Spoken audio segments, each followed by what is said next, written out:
Great. Well, we have a lot to cover, so I'm going to dive right in. We're happy to have all of you here today. And I'm actually going to start by turning it over to our expert guest, Dr. Renee LaHuffman-Jackson. Dr. Renee LaHuffman-Jackson is on the National PTA Board of Directors. She has over 25 years of experience in the field of education and is currently the coordinator of family school partnerships in Fairfax County Public Schools. She has served as a principal, an assistant principal, and during her tenure as a teacher, she taught all elementary grades except first and kindergarten. She also previously served as a senior manager of education initiatives here at National PTA, and we're so honored to have her today joining us and offering her expertise and advice. All right, take it away. Thank you, Rebecca. So let me take a moment to see who's in the room. And I'm going to ask some questions, and you can put whatever emoji you would like in the chat box, a thumbs up or raise your hand, a smiley face or a heart. How many local leaders do we have, including school leaders, PTA leaders? Who's in the room? What about the reactions are at the bottom of your screen? Yay, we have some local leaders. What about at the council level? How many council leaders do we have joining us? If you could put your emoji or in the chat. District PTA leaders?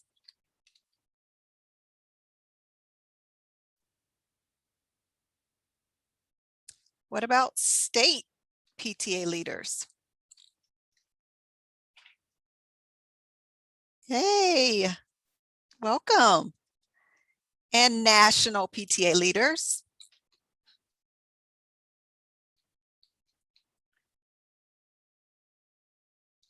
And one more, any educators or community organizations joining us, partners? Well, welcome everyone that's here. You can go to the next slide. So we're going to begin having you to think about what is transformative family engagement. And transformative family engagement, it should be relational. It should also build the capacity of families and staff and be linked to learning. We always need to meet our families where they are because each family brings a unique perspective and they all have unique needs. So when we look at our families through this unique lens, we're able to meet them where they are and through their experiences. We also need to develop strong, authentic relationships. Any and everything can be accomplished if we develop these relationships early with our families. It also needs to be collaborative with our school leaders and teachers, because when we have this collective responsibility amongst each other, we will empower families, listen to them, and they will have something to contribute to the work. We also need to be culturally responsive and respectful to our families. When we look at family engagement, transformative family engagement, we also need to remember that each of our unique and diverse perspectives are a part of our cultural responsiveness for us to how we take in this information. And finally, we also need to think about adult learning theory. Adults as students have to learn by doing. So when we're offering new skills, we need to allow opportunities for our families to practice these skills and gather feedback around whatever skill in which they will take back to support their child's learning at home. Thank you. Wonderful. Thank you for that fantastic introduction. When we talk about family engagement at National PTA, we talk about the 4 I's: inclusive, individualized, integrated, and impactful. Once you do choose what family engagement events, initiatives, or programs you want to facilitate, what's even more important is the how. When family engagement is inclusive, everyone feels welcome, seen, and valued for who they are and what they bring. When it's individualized, every family feels the PTA offers something relevant to them and their child. When I think about integrated, I think of the PTA being connected to teachers, connected to the curriculum. And then lastly, impact. Is your family engagement moving the needle and helping students succeed in school and enhancing their well-being overall? As we go through these ideas for inclusive, individualized, integrated, and impactful literacy programming, I encourage you to keep Dr. LaHuffman Jackson's advice in mind. Let's start with inclusive. You can see here when we talk about inclusive, we break it down into 3 parts. When we refer to this in the PTA broadly, questioning assumptions can mean questioning your own beliefs about families and kids and questioning the ways in which PTA operates. But how does this connect to literacy? It can mean questioning our assumptions about what kids are interested in reading, questioning our assumptions about what levels kids are capable of reading, and questioning our assumptions about how families want to engage with their kids around reading. Lastly, when it comes to intentional relationship building, we want interactions with families that families have with the PTA to be meaningful and more than a simple transaction like a visit to the school bookstore to buy spiritware. For literacy programs, we want to make sure we're using books to create bonds. Making connections to families is such an important part of PTA, and books allow us common ground, a topic for conversation, and ways to learn more about each other. Lastly, inviting diverse perspectives. In the world of PTA, this can mean making sure your board or your planning committee reflects the diversity of the children that you're serving. In the world of literature, this means making sure that your books introduce children and their families to authors and characters of different races, religions, family structures, and other life experiences. Some examples of prioritizing inclusion are listed here. It could look like hosting a book swap to help families who might not have as much economic means get new to them books at no cost. It could look like working with the school to have a community read where families can connect and learn together. Or it could be inviting diverse perspectives by asking a visiting author or illustrator who writes about their own lived experiences to share with the group. And of course, there's also diversifying your library collection at home and at school. Before we move forward, I want to take a pause and I want you to include in the comments if you have any other ideas of inclusive literacy programming.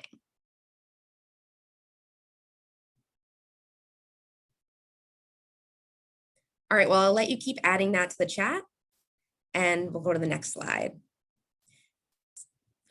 We collaborated with Lee and Low Books on new resources that are coming out on this Thursday when we're releasing a bunch of new literacy resources on our revamped Family Reading Experience webpage. These new resources will help you diversify your library.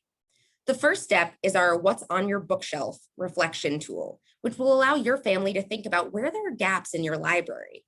It will ask you to choose often, sometimes, or never when it comes to reading books that, for example, reflect religious practices or holidays of non-Christian heritage, or reflect a range of body types and support positive body image. These are things you might not think about when making a trip to the bookstore with your kids, but is a really good thing to be intentional about as you're really working to have these DEI conversations. But reflecting is only the first step, and National PTA is also challenging you and your community to take action. So I'm going to give you a sneak peek at a tool that will help you do that. So I'm going to ask Riso to share her screen on a different page where we're going to show you our Family Challenge tool.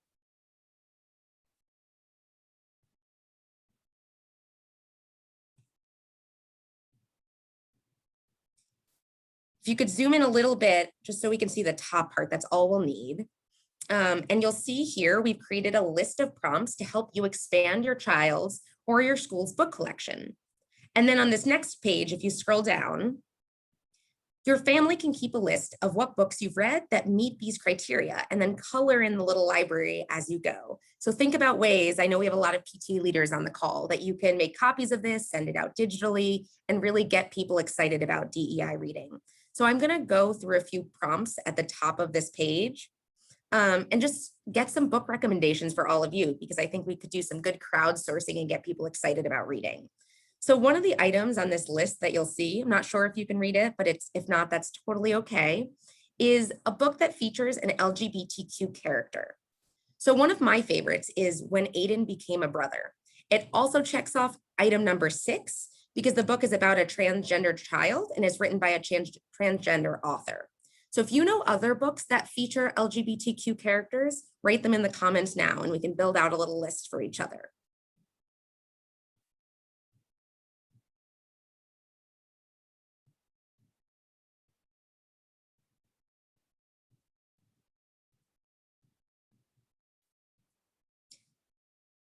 Okay, how about a book that features a main character who is Black, Indigenous, and/or a person of color? I really enjoy Marisol McDonald Doesn't Match, which is another Lian Lowe book. And I appreciate that it's bilingual. Oh, I see Rebecca just put that one in the chat. I think the Rebeccas are thinking alike today. And what I love about that book is that it's bilingual. So you can read it in Spanish to your children. You can read it in English to your children. It's a really good one.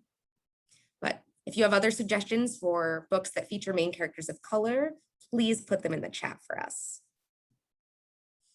Our last one I had a little bit more trouble thinking of, so I hope you all have some good recommendations for me. How about a book that features a main character with a positive representation of a disability or a learning difference? The book I came up with was Benji, The Bad Day, and Me. But what other ones are out there? I'm going to give you one more minute to write in your recommendations. I see some good ones coming in. And Grisa, whenever you're ready, you can switch back to the PowerPoint.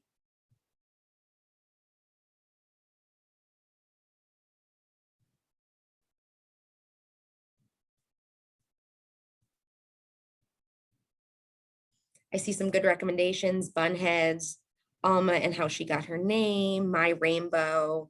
Thank you, everyone. We'll have to make a list of these to send out to everyone who's here.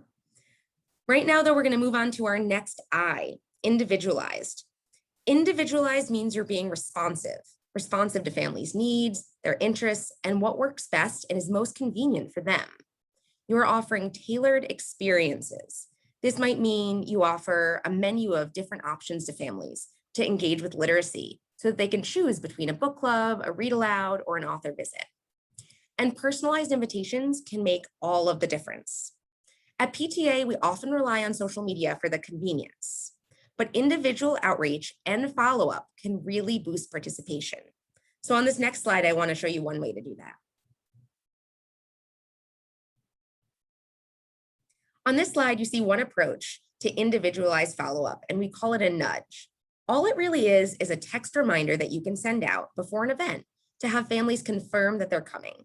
It's a quick and easy way, and it helps families remember the event and feel like their attendance matters. So regardless of what you choose to implement, if it's something virtual, if it's something in person, or even if it's just something like an announcement, you could even say like, text back yes if you've received this announcement. It's a good way to make the communication two-way and interactive, and so you can start building that relationship.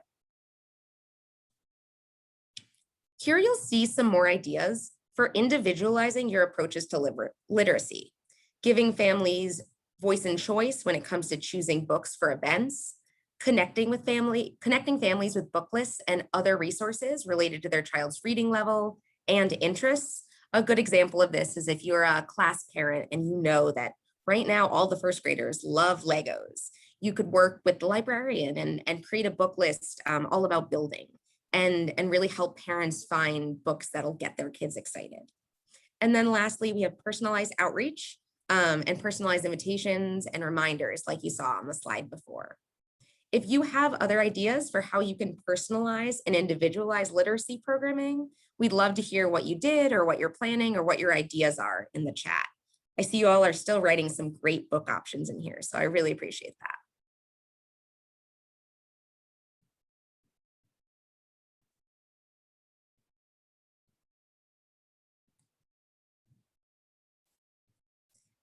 All right, so next we have integrated. And this is one, before I go on, I wanted to say, ask for feedback. Often what I think doesn't match others' ideas. Yeah, so I think that was a good reminder. Asking for feedback before events even is a great approach, which we'll talk a little bit in impact too. So for integrated, this is one that Dr. LaHuffman Jackson talked a little bit about because she works with schools, she works with teachers, and there are a lot of components to this. First, we have to go beyond one-time events. An annual book fair is great, But why isn't that alone enough? Because one-time events don't create that lasting impact that we're looking for. We want to create a culture of reading and literacy that's embedded throughout daily life. We need to put the T in PTA and really involve teachers. You know how to read, but do you know how to teach reading? Maybe, maybe not. So what I want you to remember is that you have access to so many experts in the teaching of reading. The teachers themselves, the reading specialists, your librarian or media specialist, whatever you're planning, consulting your experts is a must, and it will help your initiative go from good to great. Teachers can also help immensely with this last part, this linking to learning piece. Linking to learning means you figure out how to connect your literacy initiatives to what the kids are learning in school. Let's look at a few examples that we have.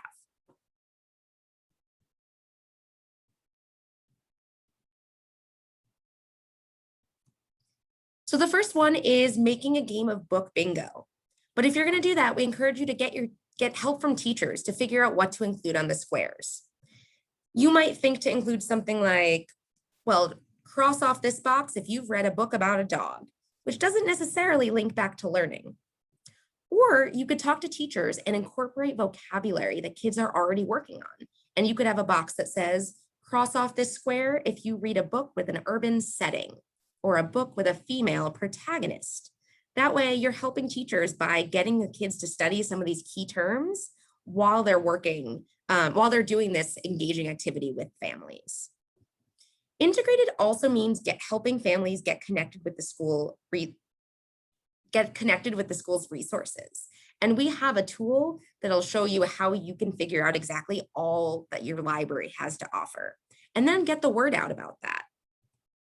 Lastly, in order to go beyond one-time events, we want to make sure you're incorporating literacy in ongoing communications with families, whether that is via social media or a monthly newsletter you have, or getting your principal to make announcements include it in the morning announcements.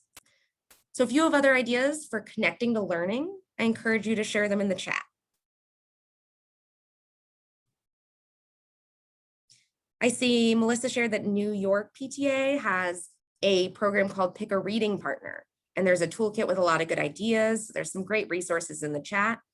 I encourage you all to keep looking there as we continue. We'll go to the next slide, and I'm going to do a little bit of I'm going to give you another sneak peek. Another tool that's going to be available at pta.org/reading as of Thursday is starting on Thursday is going to be this tool for better understanding your school library. It's going to be a list of questions you can ask to know what the situation is at your school when it comes to the library. It's a comprehensive guide to making the most of all that exists, whether you have a school library or not. And if you don't have a school library, it'll help you figure out the services you might have access to, either within your school building or at the district level. The examples listed here, though, is a part of the section for schools that do have libraries. Take a look at the questions here and think about the ways that having the answers might affect family engagement. If you knew the answers to, or if every parent knew the answers to what hours the library is open, is it open before or after school? Is access flexible and equitable? How might that change family engagement?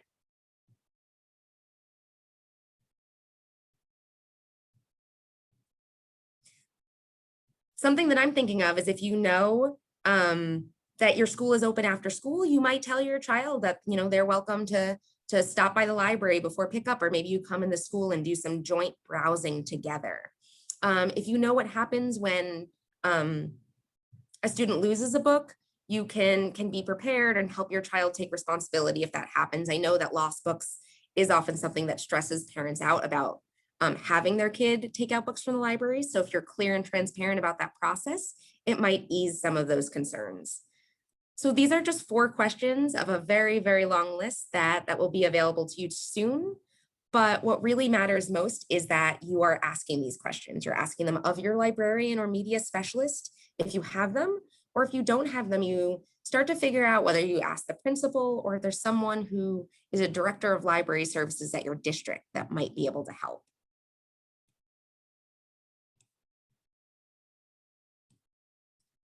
Our final I is impactful. People often think of impact as this one section you see here, measuring success. which is pretty self-explanatory. But the other two pieces are just as important. Beyond the number of attendees or how they rate the event on a survey, ask yourself, what skills or information have families learned? Did they have the opportunity to practice those skills? So what exactly does this look like in action? We're going to see some examples on the next slide.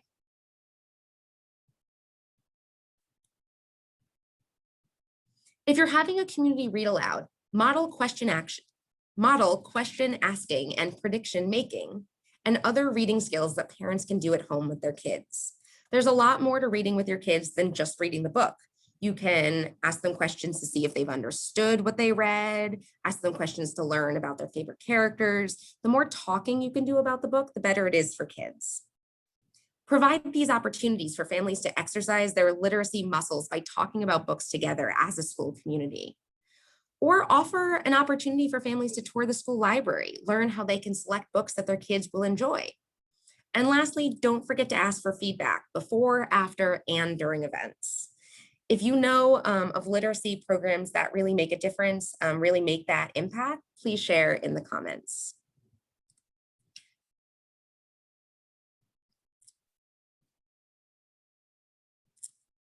So we can go to the next slide. And I know that I breezed through these pretty quickly. We wanted to make sure we had time for you all to ask questions or tell us about the literacy work that you're doing.